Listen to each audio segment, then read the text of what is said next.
Tapos, paalala sa mga babiyahe, huwag kayong tataka sa pagbabayad, ha? Ang pausong tawag dyan, Mel, noon ay 1, 2, 3. Ano panahon namin? 1, 2, 3. 1, 2, 3 nga. At ang mga nagigipit naman, kumakapit sa 5, 6 na pautang. natin yan. Pagutang. Oo, nako, dami mong baong terms, Emil, ha?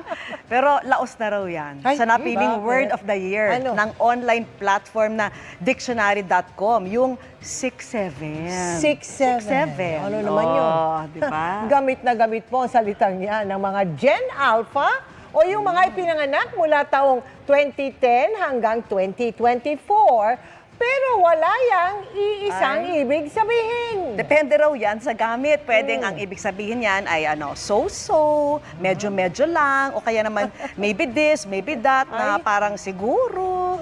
Pero wala raw talagang ibig sabihin yan. Ano ba yun? Hindi rin tiyak kung paano ito nagsimula, pero may nagsasabing mula ang 6-7 Saan? sa lyrics ng kantang Doot Doot 6-7 ng isang American rapper bago umabot sa TikTok. Kantahin mo yan. Napili yung word of the year dahil sa dalas ng paggamit niyan.